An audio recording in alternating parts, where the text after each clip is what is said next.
Fala pessoal, tudo bem? Bom, vamos pegar mais um tópico aqui de física, dessa vez para militares. Esse é um tópico exclusivo da parte MITA, AFA, EFON, não cai em vestibular normal, ok? Pelo menos não no Rio de Janeiro. A prova da AFA se aproxima na época da postagem desse vídeo de hoje e é uma boa revisão, então, para você que vai fazer essa provinha, ok? O que acontece? A gente vai falar agora aqui sobre uma rápida questão para dar um rápido resumo, uma rápida ajudinha para você em circuitos RC. Esse RC quer dizer o quê? Resistor, capacitor. São circuitos que apresentam misturados resistores e capacitores, só que aqui eu vou enfocar um exercício em que o capacitor já se encontra carregado. É diferente de algumas questões no IME e no ITA, que de certa forma, mesmo quando cai no IME e no ITA é raro de cair, que são aquelas que envolvem o processo de carga e descarga. Uma situação intermediária em que você tem que ter uma noção de como que é a curva exponencial de carga do capacitor para resolvê-la, tá? Isso aí é mais complexo, não é o foco aqui hoje. A gente vai pegar um caso em que tem um circuito bem simplesinho, só para relembrar mesmo, com resistor e um capacitor misturados.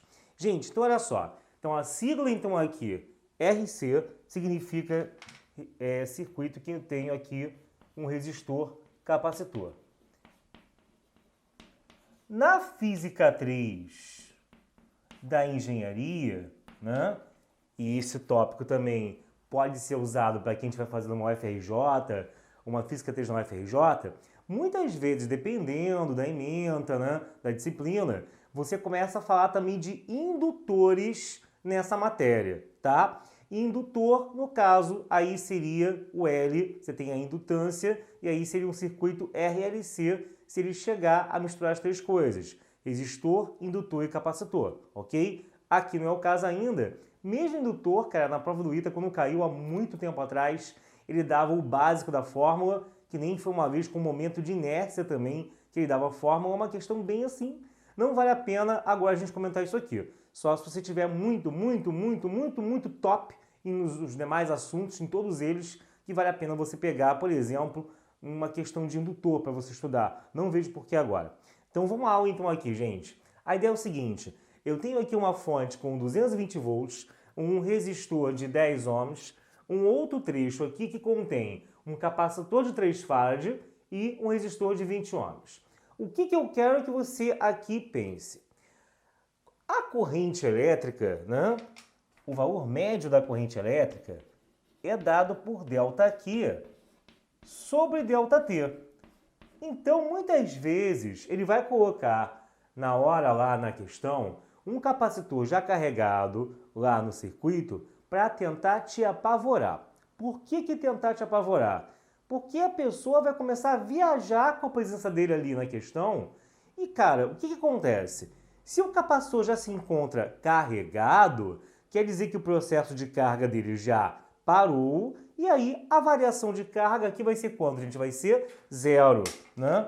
Se a variação de carga, então, aqui vai ser zero, isso quer dizer, então, o quê?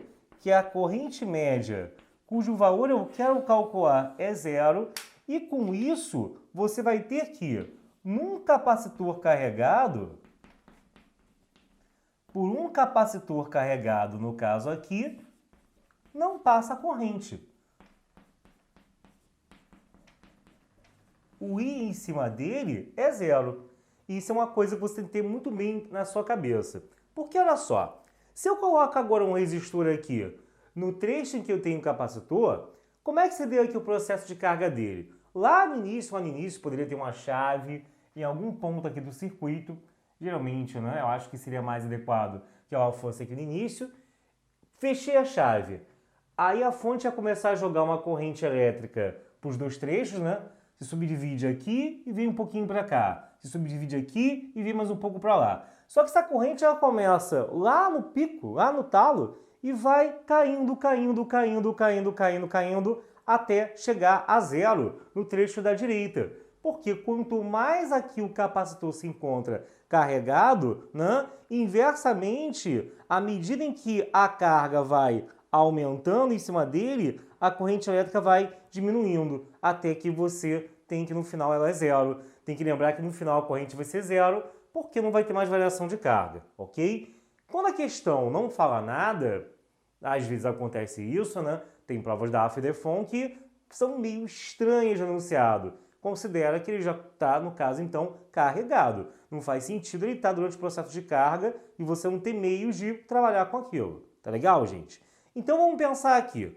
Para que esse resistor de 20 ohms está aqui? Para nada, cara. É só para te enganar. Porque, repara, se aqui no caso eu tenho que o capacitor está carregado, qual é a corrente que passa por esse trecho? Uma corrente zero. E se a corrente é zero, faz U igual a RI, né? Você vai ter que a DDP em cima desse resistor também é zero. Com isso, você vai ter que esse U vale zero.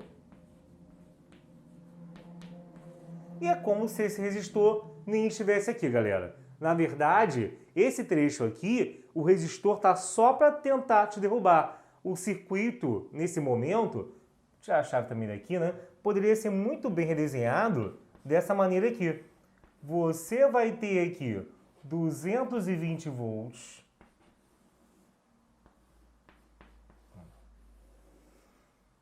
Aqui você vai ter 10 ohms. E aqui você vai ter o seu capacitor de 3 farads. Tá? É como se aquele resistor nem existisse pra gente naquele trecho. Mas aí, no caso, a gente pode ver também o que, ó.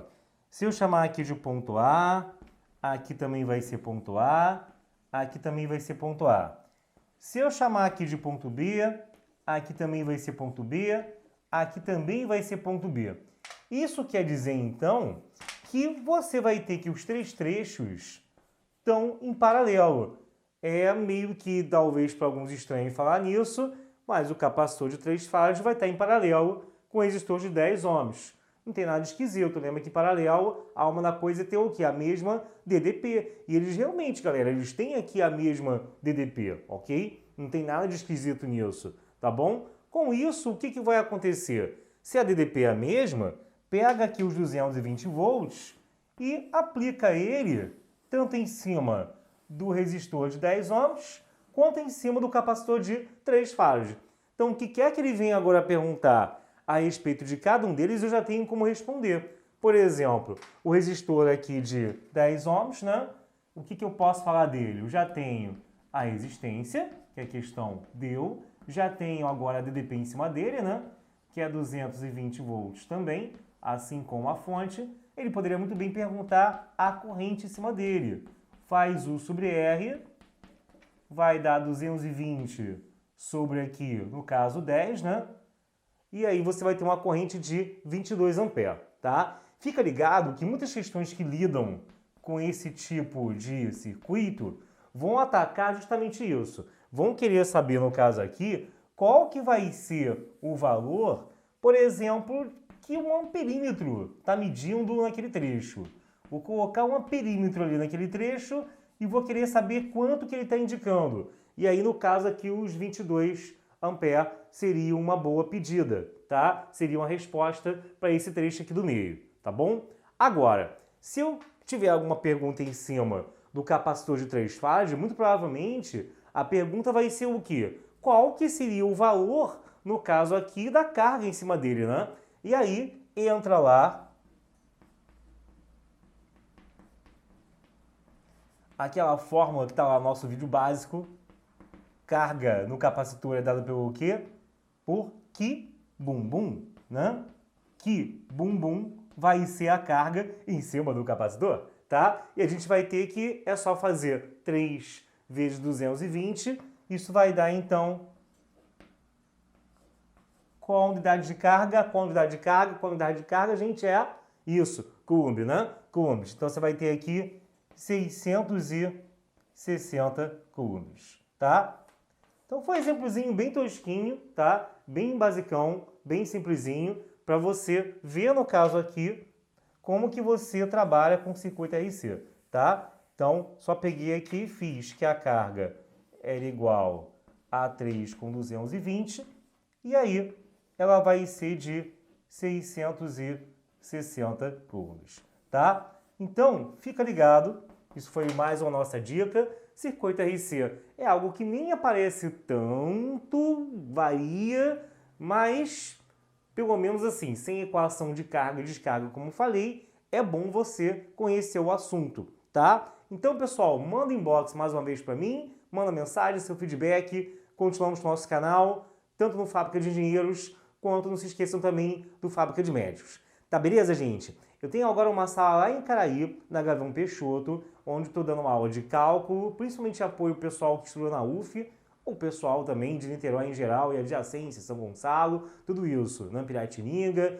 que faz o FRJ, enfim, o pessoal que é cálculo ou as físicas 1, 2 e 3 para a faculdade, que é um reforço nisso, muita gente tem um pedido. E também específicas de exatas, a parte do Enem e particulares, em que eu tenho uma ampla gama de provas, muitas mesmo, desde muito tempo atrás. Sei que essas provas são difíceis, né? Já me cantaram a bola que essas provas são difíceis de serem encontradas, mas eu fiz meio que um arsenal de guerra aí pra gente estudar, tá legal? Então, qualquer coisa, entre em contato comigo, pode ser pela minha página, por uma das duas, né? Ou pelo meu Facebook, Alexandre Azevedo, e aí anota, e aí a gente conversa, tá legal? Um abração, gente, fortes estudos e até mais!